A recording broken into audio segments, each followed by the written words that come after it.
Hello friends, कैसे हैं आप सब। तो डियर, आज के क्लास में जो है हम लोग कुछ पैरालॉजी क्वेश्चन डिस्कस करेंगे, ठीक है ना, आपका एसएसटी का। और हम ऐसे क्वेश्चन डिस्कस करने वाले हैं जो कि आपको एग्जाम में जो है बार बार देखने को मिलता है, ठीक है। स्टार्ट करते हैं डियर। तो देखिए, पहला आपका है कथन ए और बी को ध्यानपूर्वक पढ़े। जैसे कि पहला स्टेटमेंट है आपका 1817 में जेम्स मिल ने 3 खंडों में ब्रिटिश भारत का इतिहास प्रकाशित किया।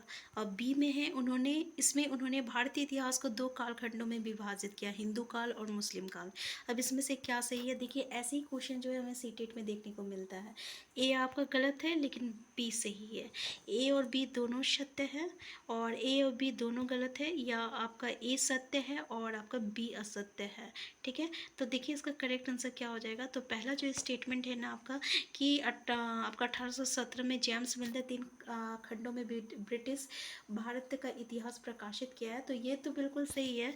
लेकिन ये जो है ना 2 कालखंडों में इसमें उन्होंने भारतीय इतिहास को 2 कालखंडों में विभाजित किया है, ये आपका गलत है, हिंदू काल और मुस्लिम काल, ठीक है। इसका मतलब क्या हो जाएगा, आंसर 4 जो इसका करेक्ट आंसर हो जाएगा कि ए सत्य है लेकिन बी जो है ये आपका असत्य है, यानी स्टेटमेंट 4 जो है ये इसका करेक्ट आंसर हो जाएगा। देखिए यहाँ पे क्या है, इसमें इन्होंने भारतीय इतिहास को 3 कालखंड में विभाजित किया था। एक ये प्राचीन में, मध्यकालीन में और आधुनिक में, याद रखिएगा, प्राचीन, मध्यकालीन, आधुनिक, ठीक है। तो ये कथन आपका गलत है, क्योंकि ब्रिटिश भारत, देखिए ब्रिटिश भारत का जो इतिहास है इसमें इन्होंने भारतीय इतिहास को 3 कालखंड में विभाजित किया था, एक हिंदू है, एक मुस्लिम है और एक ब्रिटिश है, ठीक है।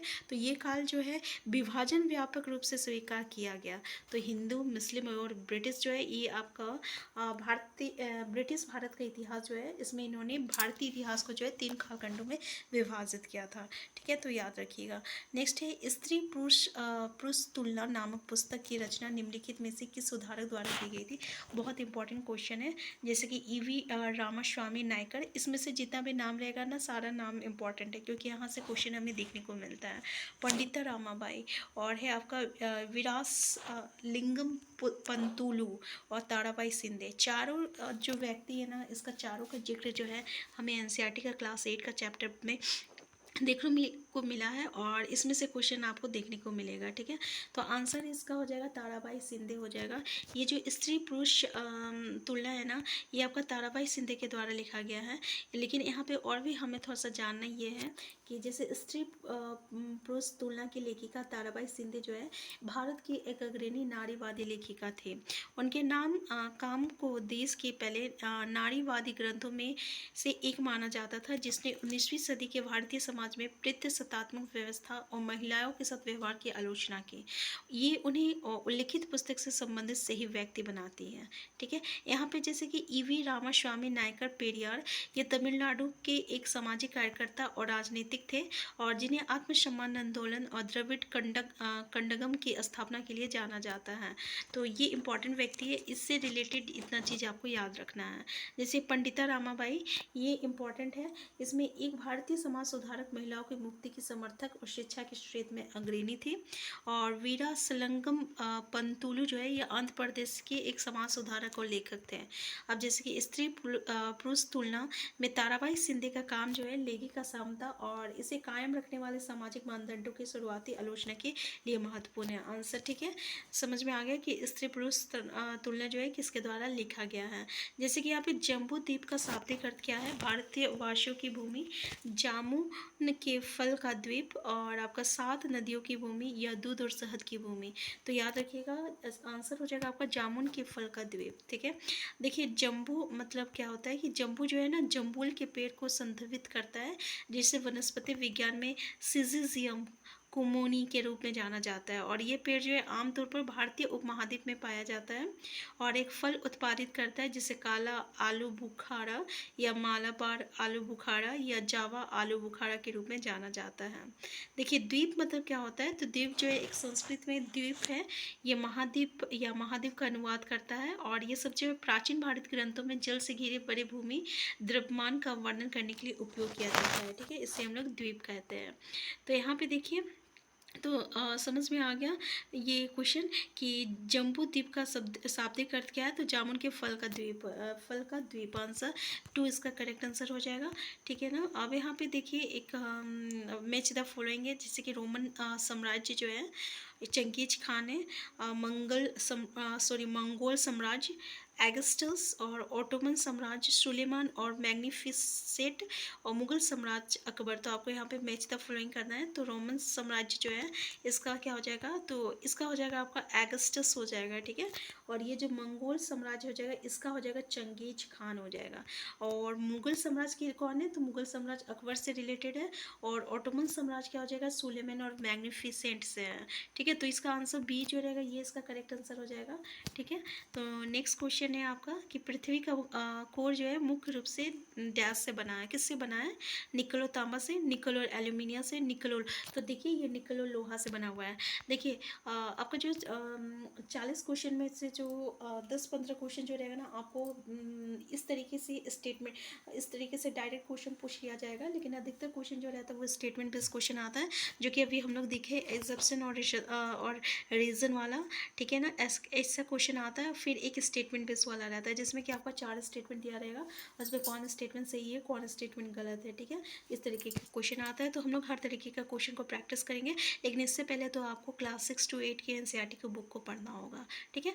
तो देखिए यहाँ पे पृथ्वी जो सबसे आंतरिक परत कोर है ना, जिसकी त्रिज्या जो है 35 किलोमीटर है, आपको याद रखना है, इंपॉर्टेंट है। और केंद्रीय कोर का ताप जो है और दाब जो रहता है बहुत अधिक होता है। आंतरिक कोर जो रहता है 1200 किलोमीटर ठोस अवस्था में होता है, जबकि बाहरी कोर जो रहता है 2300 किलोमीटर तरल अवस्था में होता है, ठीक है। तो याद रखिएगा कि आंतरिक कोर ठोस अवस्था में रहता है, और जो आपका बाहरी कोर जो रहता है तरल अवस्था में रहता है, और 30 किलोमीटर, ठीक है। तो कोर जो रहता है लगभग 35 किलोमीटर की त्रिज्या वाली सबसे भीतरी परत है, और आंतरिक तथा बाहरी कोर में विभाजित है। और आंतरिक कोर जो है 350 किलोमीटर के दायरे में मुख्य रूप से निकल और लोहे से बना है, ठीक है। तो निकल और लोहे से बना है, जो कि सबसे भीतरी परत को निफे, जिस हम लोग कहते हैं, क्या कहते हैं, निफे, निकल और फेरस भी कहते हैं। तो आंसर क्या हो जाएगा यहाँ पे आपका निकल और लोहा आ जाएगा, क्योंकि पृथ्वी का कोर जो है ये मुख्य रूप से जो है किससे बना हुआ है, तो निकल और लोहा से बना हुआ है। लोहा मतलब फेरस हो गया, ठीक है, निफे। ये चैप्टर को हम लोग डिस्कस किए हैं आपका क्या कहते हैं, पृथ्वी का आंतरिक भाग, जो कि चैप्टर क्लास 6 का चैप्टर 2 में है। और इसमें से सेम एज इट इज़ हमें क्वेश्चन देखने को मिलता है, तो ठीक है। तो अगर आप अभी तक नहीं पढ़े हैं तो आप हमारे प्लेलिस्ट में जाके देख सकते हैं। नेक्स्ट है भारत का क्षेत्रफल विश्व के कुल क्षेत्रफल का कितना प्रतिशत है, 2.8, 3.9, 4.2, 2.4।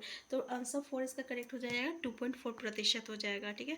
जैसे कि भारत का क्षेत्रफल जो है विश्व के कुल धरातल क्षेत्र का लगभग 2.4% है, और इसका क्षेत्रफल आप यहाँ पे देख सकते हैं, इतना वर्ग किलोमीटर जो है, और जो किसी दुनिया के 7वां सबसे बड़ा देश बनाता है, ठीक है।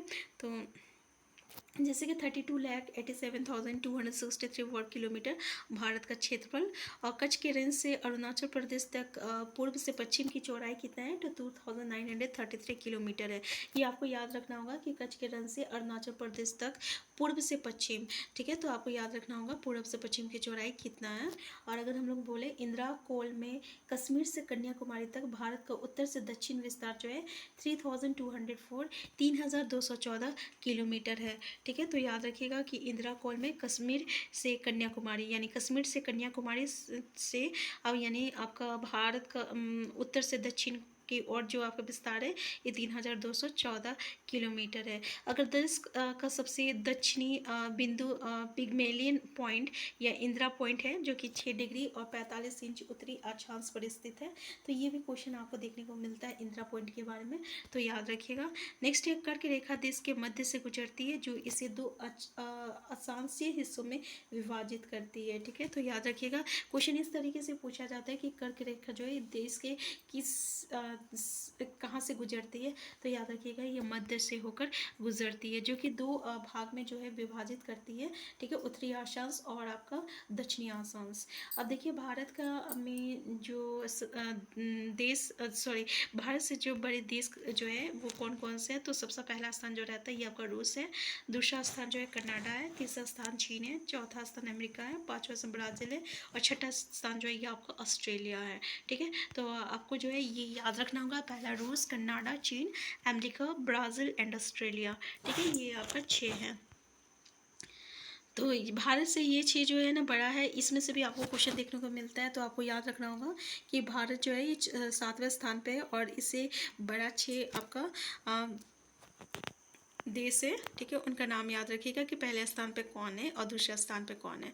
देखिए ये बहुत इंपॉर्टेंट है, इसमें से इस टॉपिक को तो बिल्कुल कर लीजिएगा।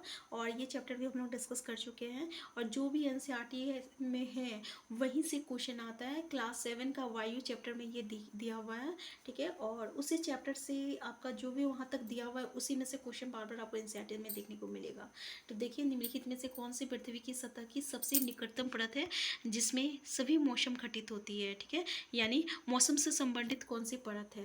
क्वेश्चन ऐसे भी पूछा जाता है जैसे कि मध्यमंडल, शोभे मंडल, आयन मंडल और समताप मंडल। आंसर क्या हो जाएगा डियर इसका, तो याद रखिएगा शोभ मंडल जो है, तो आंसर हो जाएगा आपका आंसर टू सौरमंडल, ठीक है। अब थोड़ा सा सौरमंडल के बारे में हम लोग डिस्कस कर लेते हैं कि पृथ्वी के वायुमंडल का सबसे निचला हिस्सा है जिसमें सभी उष्णकटिबंधीय परिवर्तन होता है, ठीक है, याद रखिएगा। और कुल वायुमंडल का कुल वायु का लगभग 75% भाग होता है। और तापमान भिन्नता के आधार पर हमारे वायुमंडल को मुख्य रूप से निम्नलिखित परतों में वर्गीकृत किया जाता है। जैसे कि सौरमंडल, देखिए यहाँ पे सौरमंडल जो है पृथ्वी के 10 किलोमीटर तक है और ऊंचाई बढ़ने के साथ साथ तापमान जो रहता है घटता है।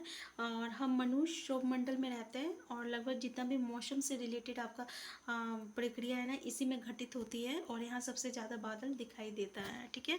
तो ये था आपका सौरमंडल, ये सब आपका एनसीईआरटी में दिया हुआ है और हमें जो भी क्वेश्चन मिलता है वो आपका एनसीईआरटी से ही आपको जो भी सीटेट में रहेगा ना वो आपका एनसीईआरटी से क्लास 6 to 8 के बुक से ही हमें देखने को मिलता है। तो डियर आज का क्लास हम यहीं तक रखते हैं। तो आप हमारे व्हाट्सएप ग्रुप पे जुड़ जाइए, ठीक है ना। और उस यहाँ पे जो है हम लोग यहाँ पे सीटेट का तैयारी स्टार्ट मतलब तैयारी कर रहे हैं। देखिए ये चैनल जो है ना अभी नया चैनल है क्योंकि इससे पहले जो चैनल था वो किसी कारण से जो है वो मतलब कि बंद हो चुका है। तो डियर आप प्लीज़ सपोर्ट कीजिए। हम लोग व्हाट्सएप ग्रुप पे जुड़ते हैं और यहाँ पे जो है हम लोग एसएसटी की तैयारी जो है बिल्कुल जीरो लेवल से स्टार्ट करेंगे। डेली जो है यहाँ पे क्लास होता है, ठीक है। और जहाँ पे आपको नोट्स और एक एक पॉइंट को जो है हम आपको दे देंगे कि कहाँ से क्वेश्चन आपको देखने को मिलेगा, कहाँ से नहीं देखने को मिलेगा।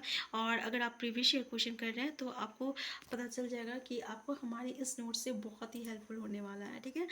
तो हम फिर मिलते हैं नेक्स्ट क्लास में। Thank you.